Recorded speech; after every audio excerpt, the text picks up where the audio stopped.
Painted painless learning. જો પાક ઉછેરવામાં આવે અથવા પાક સંકરણ એટલે શું એની વિશે ચર્ચા કરવાની છે. તમે બધા એક્સાઇટેડ છો કે નહીં જરૂરથી મને જણાવો. આપણે શરૂ કરીએ છીએ તમારો મસ્ત લાઈવ લેક્ચર કે જેની અંદર પાક સુધારણામાં સંકરણ કેવી રીતે થાય, શું કરીએ તો આપણે પાક સુધારણા જોવા મળે એની વિશે ડિટેલમાં ચર્ચા કરવાની છે. તો કે પાક સુધારણામાં પાકની જાતોમાં ઈચ્છિત લક્ષણોને કારણે સંકરણ ઉમેરવામાં આવે છે. શું કરવામાં આવે? સંકરણ કરવામાં આવે. સંકરણ એટલે શું? હું તમને જસ્ટ એક્ઝામ્પલ આપું કે આપણે કેરીનું સંકરણ જોઈએ, કેમ કે કેરી બધાને ભાવે અને ફળનો રાજા કેરીને કહેવામાં આવે.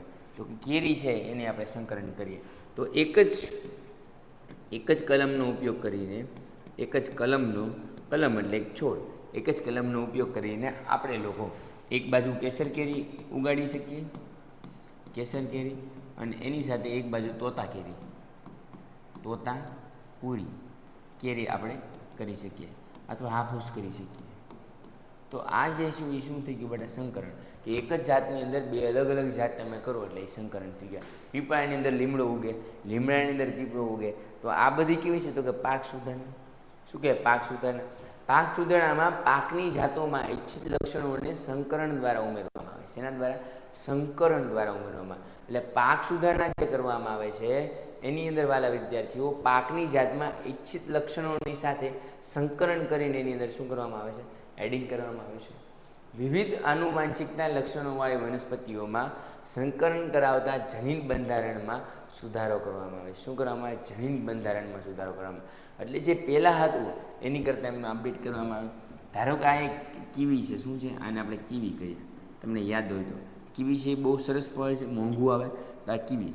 હવે આ કીવીને બટા અહીંયા તમે જે સંકર કરીને શું કહેતો કે પાક સુધારણામાં સંકરણને કારણે વિવિધ ફેરફારો જોવા મળે છે. હવે સંકરણના પ્રકાર કેટલા? તો કે 3 પ્રકાર છે. સંકરણના 3 પ્રકાર છે. પહેલો પ્રકાર આંતરજાતીય સંકરણ, અંતરજાતીય સંકરણ, બીજો છે આંતરજાતીય સંકરણ, અને ત્રીજો છે આંતર પ્રજાતીય સંકરણ. સાહેબ આ અંતરજાતીય સંકરણ એટલે શું? આંતરજાતીય સંકરણ એટલે શું? અને આંતર પ્રજાતીય સંકરણ એટલે શું? 3 પ્રકાર આવ્યા. કેટલા આવ્યા? 3. જીવનમાં 1, 2 અને 3 પ્રકાર આવ્યા. Thank you. જે લોકો CPL માટે મને કોંગ્રેચ્યુલેશન કહી છે એ બધાનો ખૂબ ખૂબ આભાર. મેં તુમ કોશિશ નમાતા હું ઓર ધન્ય ધન્ય હો જાતા હું. ભગવાન દ્વારા આપણે જીતા છે, આપણે નથી જીતા, ભગવાનની મદદથી જીતા છે. મેરી જિંદગી મેં ક્યા થા તેરી કૃપા સે પહેલે. તો અંતરજાતીય સંકરણ એટલે શું? તો કે એક જાતિની વનસ્પતિના 2 જુદી જુદી જાત વચ્ચેના આવતું સંકરણ છે. શું છે? 2 જુદી જુદી જાત વચ્ચે આવતું સંકરણ. સમજાવો છે? તો કે એક જાતિની વનસ્પતિ છે, એક જાતિની જે વનસ્પતિ છે એ 2 જુદી જુદી જાતિની વનસ્પતિઓ વચ્ચે શું કરે છે? સંકરણ કરે છે. હવે આંતરજાતીય સંકરણ એટલે શું થાય? તો કે આંતરજાતીય સંકરણ એટલે સાહેબ એક જ પ્રજાતિની વનસ્પતિની 2 જુદી જુદી જાતિઓમાં કરવામાં આવતું સંકરણને શું કહેવાય છે? આંતરજાતીય સંકરણ. શું કહેવામાં આવે છે બેટા? આંતરજાતીય સંકરણ. આંતરજાતીય સંકરણ એટલે શું? ફરીવાર સર સમજાવો. ફરીવાર અહીંયા ધ્યાન આપો મારા વાને. તમને 1 વાર નહીં, 2 વાર નહીં, 3 વાર શીખવાની છે. પણ જો તમે ભણશો તો એક જ પ્રજાતિની વનસ્પતિની 2 જુદી જુદી જાતિઓ વચ્ચે કરવામાં આવતું સંકરણને શું કહેવામાં આવે છે? આંતરજાતીય સંકરણ. હવે આંતર પ્રજાતીય સંકરણ. આંતર પ્રજાતીય સંકરણ શું કહેવામાં આવે છે? તો કે 2 ભિન્ન વનસ્પતિઓ વચ્ચેની પ્રજાતિઓ વચ્ચે કરવામાં આવતું સંકરણ. આમાં કેવું હતું? એક જ પ્રજાતિ હતી, એની વચ્ચે જો પ્રજનન થાય તો એને શું કહેવાય? આંતરજાતીય. પણ 2 વિવિધ પ્રકારની પ્રજાતિઓ વચ્ચે સંકરણ થાય એને શું કહેવાય? આંતર પ્રજાતીય. તમારા દિલનું સમાધાન કરશે દિલથી. દિલ સે દિલ કી સગાઈ વાહ વાહ રામજી, જોડી ક્યા બનાઈ. અંતરજાતીય, આંતરજાતીય અને આંતર પ્રજાતીય કી જોડી ક્યા બનાઈ. અંતરજાતીય પ્રદર્શન એટલે શું? એક જ જાતિની વનસ્પતિ 2 જુદી જુદી જાત વચ્ચે કરે એને શું કહેવાય? અંતરજાતીય. એટલે કે એક જ જાતિ એટલે કેરી અને હાફૂસ વચ્ચે, કેસર કેરી અને હાફૂસ કેરી વચ્ચે જે સંકરણ થાય એ અંતરજાતીય સંકરણ થાય. હવે આંતરજાતીય સંકરણ એટલે શું? તો કે એક જ પ્રકારની વનસ્પતિ 2 જુદી જુદી જાતિઓ વચ્ચે, કેવી જુદી જુદી જાતિઓ વચ્ચે સંકરણ કરે.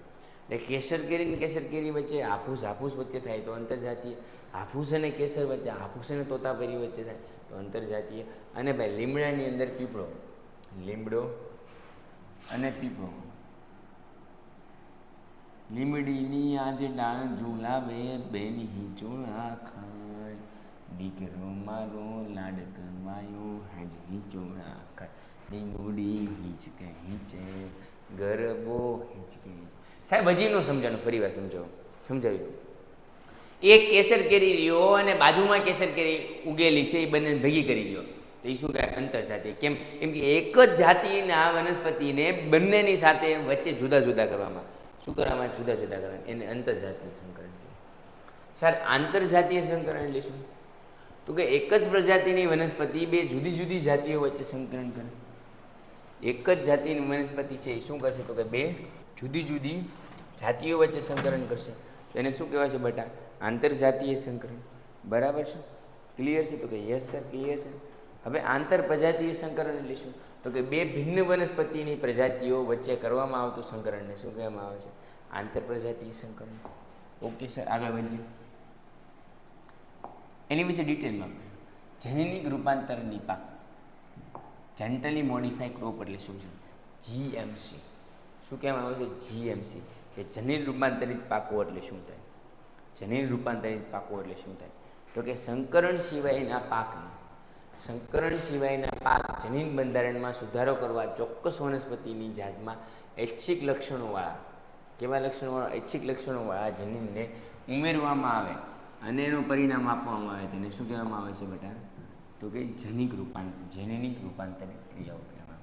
તો કે સંકરણ સિવાયના પાકને સુધારો કરવામાં આવે, એની વનસ્પતિની જાતમાં ઐચ્છિક લક્ષણોવાળા જે છે એ જનીન ઉમેરવામાં આવે અને જે પાક બનાવવામાં આવે એને શું કહેવામાં આવે છે? આ શું કહેવાય? તો કે બીટી કપાસ અને બીટી રીંગણી.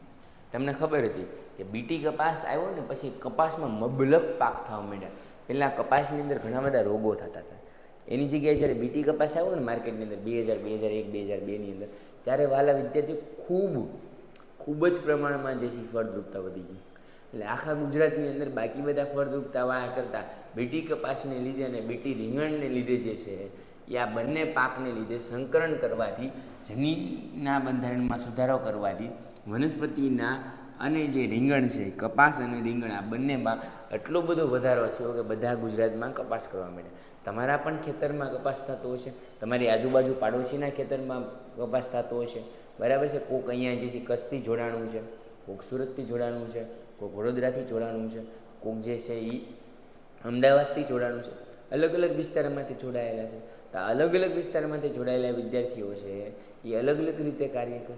એની આજુબાજુના વાતાવરણ અલગ અલગ હોય, આબોહવા અલગ અલગ હોય, સંકરણ અલગ અલગ હોય. તમને ખબર હોય, તમે કાઠિયાવાડમાં આવો, એક વાર કાઠિયાવાડમાં ભૂલો પડ ભગવાન. એટલે કાઠિયાવાડની અંદર જ્યારે તમે આવો ત્યારે તમે રોટલો, છાશ અને બાજરાની એટલી બધી તમને મોજ પડી જાય. રીંગણાનું શાક હોય, બાજરાનો રોટલો હોય અને છાશ હોય, ત્યારે એ બધું તમે જે જમો છો એ પ્યોર હોય. શું હોય? પ્યોર હોય. પણ જેમ જેમ સિટી તરફ જતા જાવ એમ પ્યોરિટી ઘટતી જાય અને શ્યોરિટી વધતી જાય. પેન્ટેડ એપ્લિકેશન ધોરણ 6 થી 12ના વિદ્યાર્થીઓ માટે અપડેટ થઈ ચૂકી છે. આ એપ્લિકેશનમાં શું છે? બધા જ વિષયના વિડીયોઝ છે.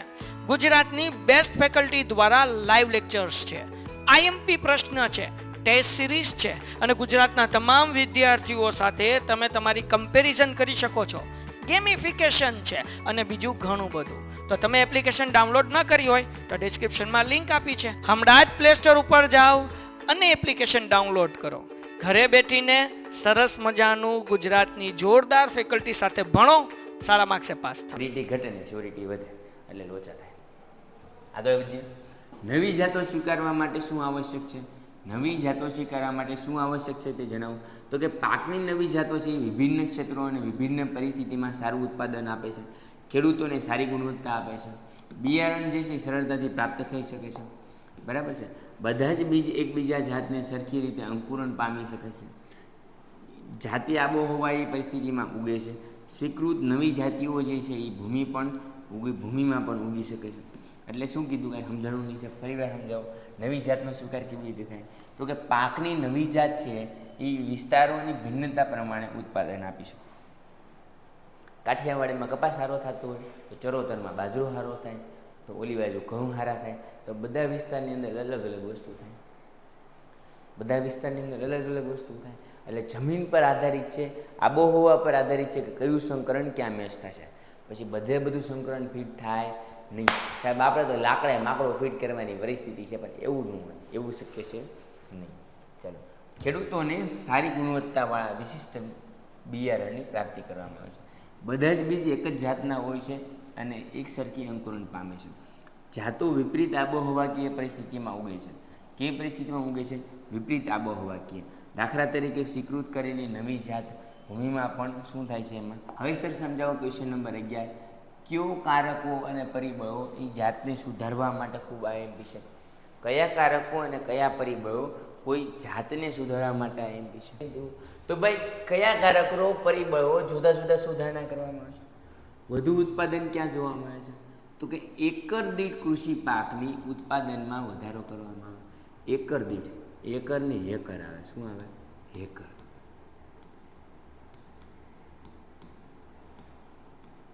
હેકર અથવા હેક્ટર દીઠ કૃષિ પાકની ઉત્પાદનમાં વધારો કરવામાં આવે. ગુણવત્તામાં સુધારણા કેવી રીતે થઈ શકે? તો કે પ્રત્યેક પાકની ગુણવત્તા ભિન્નતા ધરાવે છે. ઘઉંમાં બેકિંગની ગુણવત્તા વધી જાય. ઘઉંના બેકિંગની ગુણવત્તા એટલે શું? તો કે સારું એવું આપણને ઘઉં મળે. ઘઉંની ફળદ્રુપતા વધારે હોય. ઘઉંની ફળદ્રુપતા વધારે હોય ઘઉંની તો રોટલી સારી બને. રોટલી સારી બને તો આપણે જમવામાં સારી મજા આવે. જમવામાં સારી મજા આવે તો પચી વધારે જાય, અને પછી વધારે જાય તો જીવન સ્ટ્રોંગ બની જાય. ક્લિયર છે બેટા? યસ. કઠોળમાં પ્રોટીન અને તેલની ગુણવત્તા જોવામાં આવે છે. જ્યારે ફળ અને શાકભાજીમાં સંરક્ષણ અગત્યનું છે. ફળ અને શાકભાજીમાં શું જરૂરી છે? સંરક્ષણ ખૂબ અગત્યનું હોય છે. હવે સર આગળ વધીએ. જૈવિક અને અજૈવિક પ્રતિક્રિયાઓ. જૈવિક અને અજૈવિક પ્રતિક્રિયાઓ એટલે શું? ખૂબ અગત્યની, ખૂબ સરસ વાત છે, એની ચર્ચા કરવાની છે. તો કે જૈવિક અને અજૈવિક પ્રતિક્રિયાઓ એટલે શું? તો કે રોગો, કીટકો અને કૃમિઓ જેવી ઠંડી, હિમપાત, ક્ષારાત, વધુ પ્રમાણમાં પાણી કે અનાવૃષ્ટિ જેવી અજૈવિક પરિસ્થિતિને કારણે પાક ઉત્પાદનમાં શું થાય છે? વધારો અથવા ઘટાડો જોવા મળે છે. આવી પરિસ્થિતિઓથી સર્જાતી તાણો ને પ્રતિકારક કરી શકાય તેવી જાત પાક ઉત્પાદનમાં સુધારો કરી શકે છે. ફરીવાર શું કહેવા માંગે છે? તો કે રોગો, કીટકો, કૃમિઓ જેવી જૈવિક જ્યારે ઠંડી, હિમવર્ષા, ક્ષારતા, વધુ પ્રમાણમાં પાણી કે અનાવૃષ્ટિ જેવી કોઈ વસ્તુઓ થાય તેમાં પાક ઉત્પાદનમાં શું થાય? વધારો અથવા ઘટાડો જોવા મળે છે. એના કારણે તાણનો પ્રતિકારક જોવા મળે છે અને પાક ઉત્પાદનમાં સુધારા વધારે જોવા મળે છે. Okay sir. હવે પરિપક્વતાના સમયમાં ફેરફાર શું કહે છે? પરિપક્વતાના સમયને લીધે શું ફેરફાર જોવા મળે છે એની વિશે ચર્ચા કરવાની. સર પરિપક્વતાથી સાથે શું થાય? તો કે જ્યારે લણણી કરવી હોય ત્યારે લણણી કરી શકીએ. જ્યારે કોઈ વસ્તુને આગળ વધારીએ ત્યારે આગળ વધારી શકીએ. યસ આરુષભાઈ. હવે તું બોલે છો ને એકદમ માઇક પાસે રાખીને બોલે છો, થોડુંક દૂર રાખીને બોલે એટલે મને સમજાય. તું ટાઈપ કરીને કહીશ તું જે બોલે છો ને મને સમજાતો નથી બેટા. એરંડા, ઓય રે હા, સોરી. એરંડા એ તમે મિશ્ર પ્રકારની વનસ્પતિઓમાં આવે. એરંડા છે એનાથી આપણે તેલ બનાવી શકાય, એરડિયાનું તેલ. એને ખબર છે કે આપણા ઘરે કોઈ વસ્તુનો સંગ્રહ કરવા માટે એરડિયું રાખવામાં આવે. ઘઉંને, ચોખાને, તો એ બધાને શું આપવામાં આવે? એરડિયુંથી. એરંડા એમાંથી બને. બરાબર છે. તો ભાઈ પરિપક્વતાના સમયમાં ફેરફાર, બધાના પરિપક્વતાના સમયમાં ફેરફાર જોવા મળે ને? હા સર, જોવા મળે. અમુક પાક 3 મહિને થઈ જાય, અમુક મહિના 4 મહિને થાય, અમુક 6 મહિને થાય. તો પરિપક્વતાના સમયમાં ફેરફાર થાય. હવે કેરી હોય, કેરી મીઠા હોય જે લીમડા, મીઠા ન હોય, કડવા હોય. કડવા હોય જે લીમડા, આ પણ શીતળ એની છાય. પણ કેરી જે કેટલા વર્ષે થાય બેટા? 15 વર્ષ. ઓલમોસ્ટ 15 યર્સ સુધી તમારે રાહ જોવી પડે, પછી તમને આંબો આપે. એટલે મીન્સ કે કેરીઓ આપે. તો કે બિયારણ વાવવાથી પાકની કાપણી લણણીમાં સમયના ગાળામાં શું કરવામાં આવે? સુધારો કરવામાં આવે. ઓછા સમયગાળાને કારણે પાક ઉત્પાદનમાં ખર્ચ ઓછો થાય અને પ્રતિવર્ષ જે છે એ ખેતરમાં વધુ પાક ઉગાડી શકાય છે. સમાન પરિપક્વતાથી કાપણીની ક્રિયામાં સરળ બને અને આ દરમિયાન પાકને શું થાય છે? નુકસાન ઓછું થાય એનું ધ્યાન રાખવાનું. બેટા, મૂંઝાવાનું નથી. ક્લિયર છે? તો કે સમાન દરમિયાન શું થાય? તો કે પાકની લણણીનું સુધારણા કરવામાં આવે છે. હવે વ્યાપક અનુકૂળતા ધરાવતી જાતોના વિકાસ કરવાથી આવી જાત વિવિધ વિસ્તારોની વિવિધ આબોહવામાં ઉગાડી શકાય છે, તેમજ વિવિધ પર્યાવરણીય પરિસ્થિતિમાં પાક ઉત્પાદન. શું કીધું સર? સમજાવવાનું ફરી એકવાર આવજો સર, ફરીવાર સમજાવવા. ચલો આવી ગયું. તો કે વ્યાપક અનુકૂળતા એટલે શું? તો કે વ્યાપક અનુકૂળતા ધરાવતી જાતિના વિકાસો કરવાથી આવી જાતિ વિવિધ વિસ્તારોની વિવિધ આબોહવામાં ઉગાડી શકાય. એટલે કે અમદાવાદ ઉગાડી શકાય, મુંબઈ ઉગાડી શકાય, જામનગર ઉગાડી શકાય, અફઘાનિસ્તાન ઉગાડી શકાય, પાકિસ્તાન ઉગાડી શકાય, ચાઇના ઉગાડી શકાય, અમેરિકા ઉગાડી શકાય, બધે જ ઉગાડી શકાય. તો આને શું કહેવાય? વ્યાપક અનુકૂળતા. ગમે એવી આબોહવા હોય એવા પાક હોય જે બધે ઉગે. બટેટા બધે ઉગે, શેરડી બધે ન ઉગે, ચોખા ન બધે ઉગે. ચોખાને ડાંગર કહેવાય. શું કહેવાય? ડાંગર બધે ઉગે નહીં. તો આ વાત છે. સમજાણું? સમજાય એને વંદન, ન સમજાય એને અભિનંદન. ઇચ્છિત અને કૃષિકીય લાક્ષણિકતા કેવી હોય છે એની ચર્ચા કરીએ. તો કે ઘાસચારા માટે ઉપયોગી પાકમાં લાંબી અને વધુ શાખા ઇચ્છિત લક્ષણો હોય છે, પરંતુ અનાજ માટે વામન છોડનો ઉપયોગ થાય છે. કેનો ઉપયોગ થાય છે? વામન છોડનો. કારણ કે તેને ઉછેરવા માટે પોષક દ્રવ્યોની આવશ્યકતા હોય છે. શેની આવશ્યકતા હોય છે બધા? પોષક દ્રવ્યોની આવશ્યકતા હોય છે. આથી ઇચ્છિત કૃષિકીય લક્ષણોવાળી વિકસિત જાતિઓ માટે ઉત્પાદકોમાં બહુ કાર્ય કરે છે. ઇચ્છિત કૃષિકીય લાક્ષણિકતાઓ. હવે જૈવિક અને અજૈવિક બાબતો. તો કે જૈવિક અને અજૈવિક બાબતોમાં કયા કયા પરિબળો કામના છે, કયા કયા પરિબળો છે ખૂબ ઉપયોગી બને છે, એની આપણે ચર્ચા કરીશું. તો કે સર, જૈવિક પરિબળો જેમ કે રોગ, કીટકો, કૃમિઓ વગેરે, અને અજૈવિક પરિબળો જેમ કે ગરમી, ઠંડી, હિમપાત, વધુ પડતું પાણી, ક્ષારાત, અનાવૃષ્ટિ વગેરે બીજાના કુણોની ક્ષમતામાં શું કરે છે? ઘટાડો કરે છે. અને પાકના વજનમાં પણ ઘટાડો કરે છે. વેગેટન કરીને દળના કારણે નાના કરી દે છે. છોડ સુકાઈ જાય છે. પાક ઉત્પાદિતતા ઓછી થાય છે. નુકસાન પહોંચે છે. કેવી રીતે? ફરીવાર સમજો છો? ફરીવાર સમજાવો સર. અમને સ્ક્રીનશોટ લઈ લેવા દો, ત્યાં સુધી તમે ફરીવાર સમજાવી દો. શું કહે છે? તો કે જૈવિક અને અજૈવિક જે પરિબળો છે એમાં શું થશે? તો કે એમાં રોગ આવી જશે, કીટકો આવી જશે, કૃમિઓ આવી જશે. હવે કૃમિઓ એટલે શું સમજો? આપણા શરીરની અંદર એ કૃમિ થાય, નાના અળસિયા હોય ને એને કૃમિઓ કહેવામાં આવે. કૃમિઓ થઈ જશે. જૈવિક અને અજૈવિક પરિબળો જેમ કે ગરમી, ઠંડી, હિમપાત, વધુ પડતું ઠંડુ પાણી, વધુ પડતું ક્ષારવાળું પાણી, વધુ પડતી અતિવૃષ્ટિ, વધુ પડતી અનાવૃષ્ટિ. હવે અતિવૃષ્ટિ અને અનાવૃષ્ટિ એટલે શું? અનાવૃષ્ટિ એટલે શું? અતિવૃષ્ટિ એટલે ખૂબ વધારે વરસાદ પડવો, અને અનાવૃષ્ટિ એટલે ખૂબ ઓછો વરસાદ પડવો. ફરીવાર સમજીએ. સમજવા જેવો ટોપિક છે કે સાહેબ અતિવૃષ્ટિ એટલે શું? તો કે અતિવૃષ્ટિ એટલે ખૂબ વરસાદ પડવો, ખૂબ વરસાદ પડવો.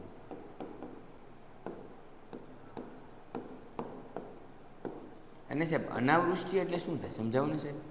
એ સાહેબ એ સમજાવો ને, એમને બહુ મજા આવે. અનાવૃષ્ટિ એટલે શું? તો કે વરસાદ ખૂબ જ અલ્પ પ્રમાણમાં પડવું. કેવા પ્રમાણમાં? અલ્પ પ્રમાણમાં પડવું. એને શું કહેવાય છે? અતિવૃષ્ટિ, જેમાં ખૂબ વધારે વરસાદ પડે, અને અનાવૃષ્ટિ એટલે જેમાં ખૂબ ઓછો વરસાદ પડે. એમાં છોડ છે શું જાય? સુકાઈ જાય. પાકના સુધારા માટે શું કરવું જોઈએ વૈજ્ઞાનિક રીતે? તો કે પાકના સુધારા માટે ઘાસચારાના પાક માટે લાંબી અને વધુ શાખાઓ, જ્યારે અનાજ માટે વામન છોડો એ ઐચ્છિક છે. એટલે ઘાસ માટે લાંબા છોડો ઉગાડો, અને જે નાના કઠોળ અને શાકભાજી છે એનામાં રાખી આવે છે. તો ઇન્ટરનેટ કનેક્શનમાં કંઈ લોચો છે, બાકી અહીંથી તો અમે પૂરેપૂરી ટ્રાય કરીએ છીએ કે ધી બેસ્ટ એન્વાયરમેન્ટ આપીએ. પેન્ટેડ એપ્લિકેશન ધોરણ 6 થી 12ના વિદ્યાર્થીઓ માટે અપડેટ થઈ ચૂકી છે. આ એપ્લિકેશનમાં શું છે? બધા જ વિષયના વિડીયોઝ છે. ગુજરાતની બેસ્ટ ફેકલ્ટી દ્વારા લાઈવ લેક્ચર્સ છે.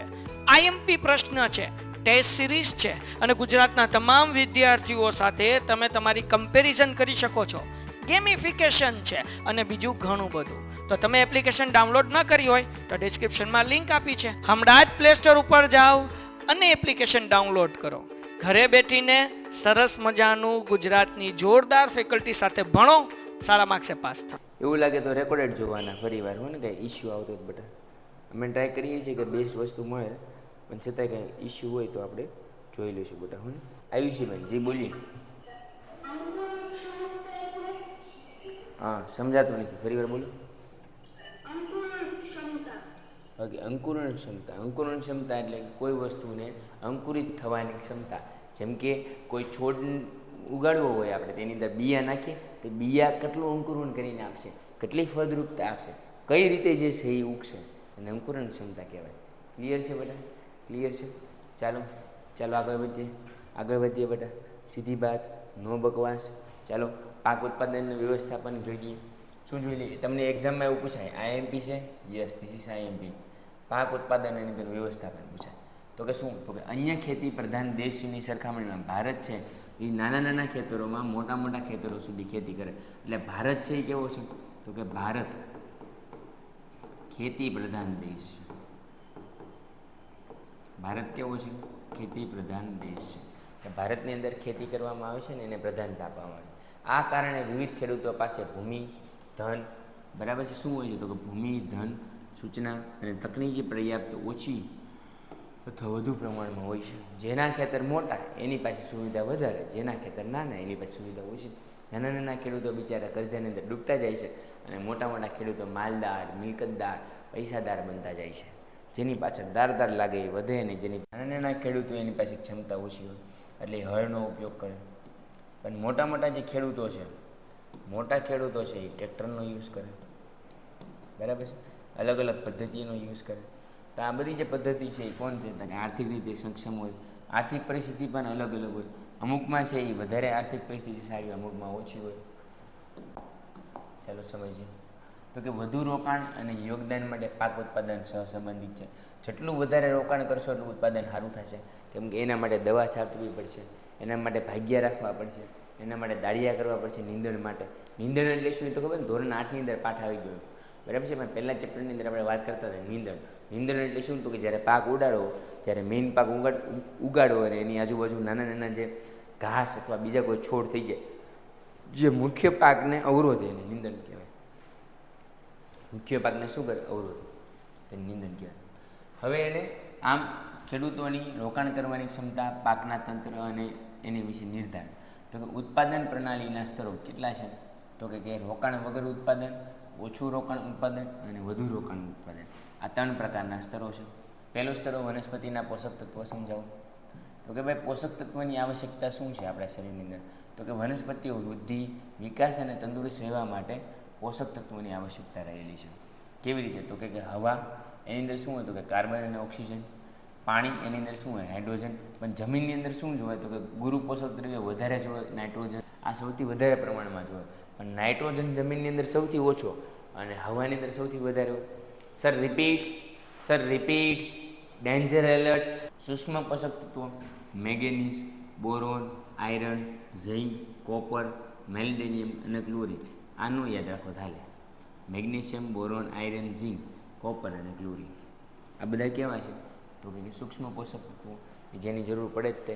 ઓલા છે એની જરૂર પડશે જ તે. ગુરુની તો 100% જરૂર પડશે, પણ આની જરૂર પડશે, નહીં તો લોચા થઈ જશે. તો આ બધા એકબીજા પર કેવા છે? આધારિત છે.